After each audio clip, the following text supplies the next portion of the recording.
Hello students, welcome to Eduvector and this is Manisha Sharma. तो कैसे हैं आप सब? आई होप आप सब बहुत अच्छे होंगे।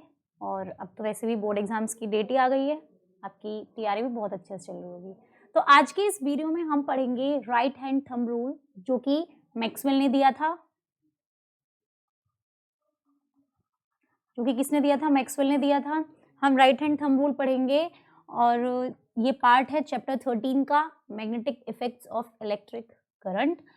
तो अब ये राइट हैंड थंब रूल क्या होता है, कैसे होता है, आपको बहुत इजीली और बहुत ईजीएस्ट वे में हम आपको समझाएंगे, जिससे आपको एक एक चीज क्लियर हो जाएगी और कंफ्यूजन नहीं होगी। ठीक है।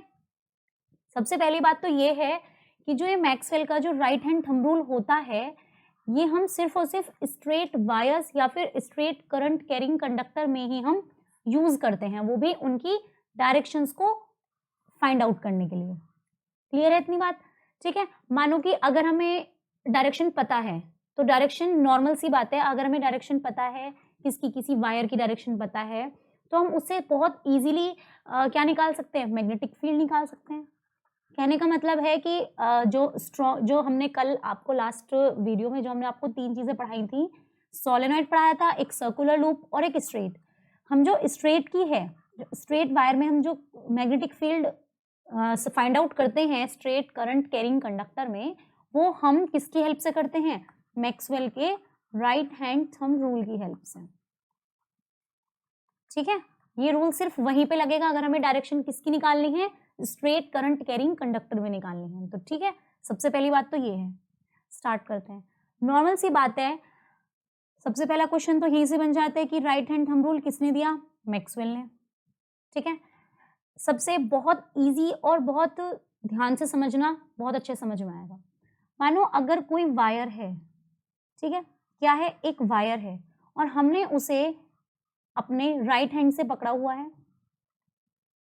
ठीक है, बिल्कुल होल्ड किया हुआ है बहुत अच्छे से, इस तरीके से कि जो हमारी जो फिंगर्स हैं, ये फिंगर्स जो होल्ड हुई हुई हैं, जो माउल्ड हुई हैं फिंगर्स, ये तो हमें बताएंगी डायरेक्शन मैग्नेटिक फील्ड की, डायरेक्शन ऑफ मैग्नेटिक फील्ड। और जो हमारे ये थंब है, ये थंब ये बताएगा हमें किसकी डायरेक्शन? Direction of current. कैसे? अभी हम इस चीज को अभी देखेंगे इसे। ठीक है। Imagine that you are grasping और holding current carrying wire in your right hand so that your thumb points in the direction of current, then the direction in which your fingers encircle the wire give the direction of magnetic field. आप जहाँ पे भी बैठ के इससे lecture को या इसे मैक्सवेल के राइट हैंड थंब रूल को जहाँ पर भी समझ रहे होंगे, तो आप एक काम करो, हम जो पेन है उसे आप होल्ड करो राइट हैंड में। ठीक है, इस तरीके से होल्ड करना कि सिर्फ यहाँ पे फिंगर्स आपकी उसे मतलब ग्रैस्प करके रखें और आपका जो थंब है वो पॉइंटिंग अपवर्ड्स या अपवर्ड्स हो फिलहाल के लिए। ठीक है, तो आप उसे इस तरीके से होल्ड करेंगे तो जो आपकी वो फिंगर्स होंगी वो वर्क करेंगी, वो बताएंगी किसके बारे में? Direction of magnetic field. और आपका जो थंब होगा वो डिनोट करेगा डायरेक्शन ऑफ करंट को। क्लियर है इतनी बात? अब देखो, जैसे ये हमारे पास है, ये हमने आपको पेन या फिर कुछ भी चीजें बताई हैं, ये है मेरे पास स्ट्रेट कंडक्टर कह सकते हैं, वायर कह सकते हैं। ठीक है, अगर हमने इसे, अब ऐसा नहीं है कि हमें मैग्नेटिक फील्ड देने के लिए उसे पकड़ना ही पड़ेगा, ये सिर्फ एक तरीका है। हम नॉर्मली पता लगा सकते हैं कि अगर यहाँ कोई लाइन है तो हम समझ सकते हैं कि इसका, और इसमें एरो इस टाइप से बना हुआ है, तो करंट कहाँ है? करंट अपवर्ड्स है। ठीक है, और ये फिंगर्स जैसे हमारी इसे क्या कर रही है? होल्ड कर रही हैं। अब ये फिंगर्स, आप एक बात बताओ, पॉइंटिंग किस साइड हो रही है? पॉइंटिंग इनर, इनवर्ड्स हो रही है। तो ये फिंगर्स क्या कर रही हैं? इनवर्ड्स, मतलब कि अंदर की तरफ पॉइंट कर रही हैं, मतलब अंदर की तरफ पॉइंट कर रही हैं। तो इसका मतलब दैट मीन्स राइट साइड। कहाँ पर? राइट साइड जा रही हैं। ठीक है, तो मैग्नेटिक फील्ड किधर हो जाएगी? मतलब कि अगर करंट हमने ऊपर की तरफ, ये हमारा करंट है, कि अगर हमने करंट ऊपर की तरफ वायर में ऊपर जा रहा है, तो जो हमारी फिंगर्स हैं वो मैग्नेटिक फील्ड को जो कि बताती हैं, वो किधर होगी? मैग्नेटिक फील्ड हमारी राइट साइड। क्लियर आई बात समझ में? ये इस तरीके से, तो मैग्नेटिक फील्ड किस साइड होगी? हमारी राइट साइड। क्लियर है इतनी बात? आगे समझ में? ये हमारे पास magnetic field above wire right, ठीक है, और below the wire left, because यहाँ पर बिलो द वायर, इससे आपको कोई मतलब नहीं है, इसका इतना इशू नहीं है। बस आपको इतनी बात समझनी है कि अगर हमारा करंट अपवर्ड्स है, अगर हमारा करंट अपवर्ड डायरेक्शन में चल रहा है, तो जो हमारी फिंगर्स हैं जो कि डायरेक्शन बताते हैं मैग्नेटिक फील्ड की, वो किधर होंगी? Right side. क्लियर है इतनी बात? ठीक है, इतनी बात क्लियर है। अब इसके बाद नेक्स्ट, अगर हम इसी करंट को डाउनवर्ड्स कर दें, किधर करें? डाउनवर्ड्स। अगर ये एक वायर है और इसमें करंट हमारा डाउनवर्ड्स जा रहा है, ठीक है, तो आप ये खुद देखो कि ये किधर आ रही हैं, ये जो हमारी फिंगर्स हैं जो कि मैग्नेटिक फील्ड को बता रही हैं, ये आपको दिख रहा होगा लेफ्ट साइड जा रही हैं।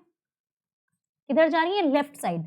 Left side in the sense क्या हुआ कि अगर हमारा करंट डाउनवर्ड्स होगा तो जो मैग्नेटिक फील्ड होगी वो किधर होगी? वो लेफ्ट साइड होगी या आउटवर्ड्स होगी, हम ऐसे कह सकते हैं। क्या होगी? लेफ्ट साइड कह सकते हैं, या फिर हम कह सकते हैं कि आउटवर्ड्स होगी। आप एक पेन लीजिए और उस पेन से आप जो अपना थंब है उसे पॉइंट कीजिए करंट, उसे आप ऊपर की साइड रखेंगे, ठीक है। तो जब आप इसे नीचे की साइड रख के, एक बार ऊपर की साइड रख के देखो, एक बार नीचे, जब आप इसे नीचे की तरफ रख के देखोगे तो वो करंट हुआ, तो आपके फिंगर्स कुछ इस तरीके से बाहर की तरफ आएंगी, ठीक है। आपके फिंगर्स से भी बाहर की तरफ आएंगी, that means it is outward. तो magnetic field is outward in direction, या हम कह सकते हैं लेफ्ट साइड। क्लियर है? ये डायरेक्शन कौन सी है? Left side.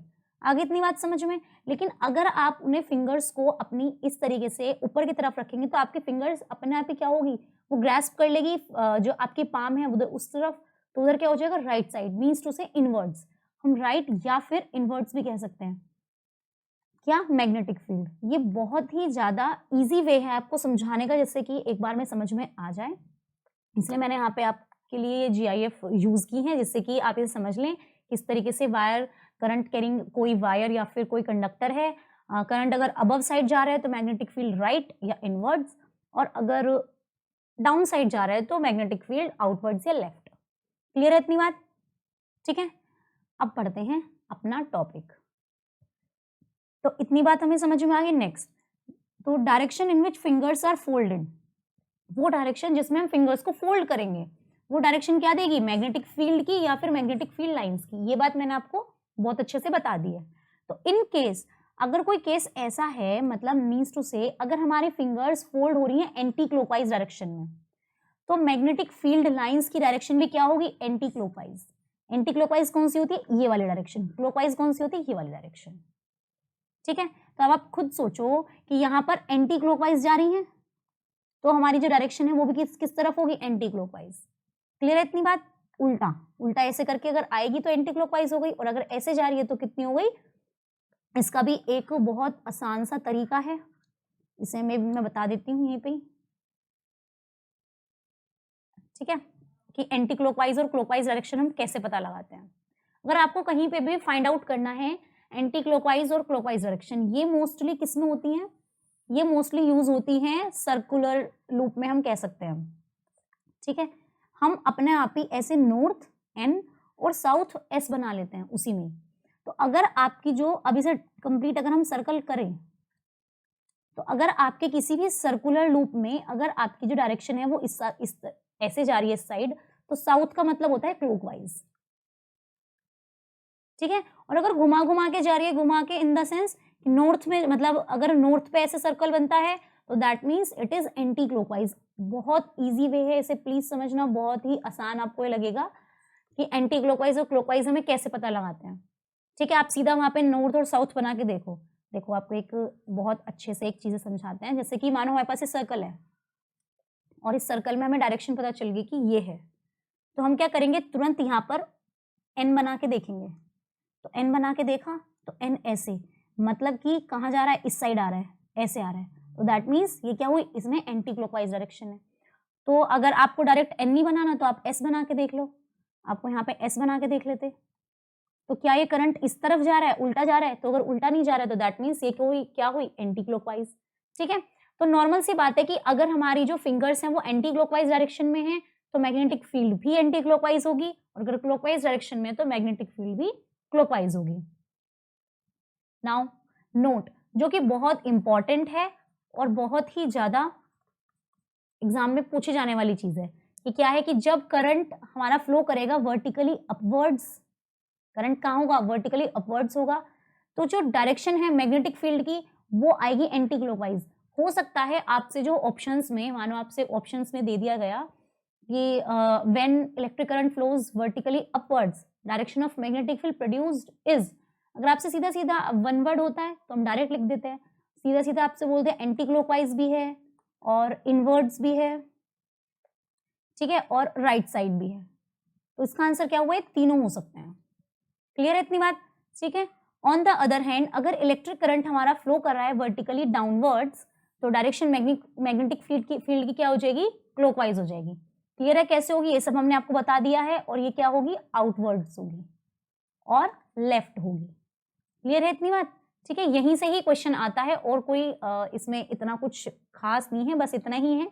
एक वायर है उसमें करंट अबव मतलब इनवर्ड्स जा रहा है, सॉरी अपवर्ड्स जा रहा है, तो क्या होगी, एंटी क्लॉकवाइज है क्लॉकवाइज। किसी भी वे में आप इसे याद कर सकते हैं, inwards, outwards, anti clockwise, clockwise.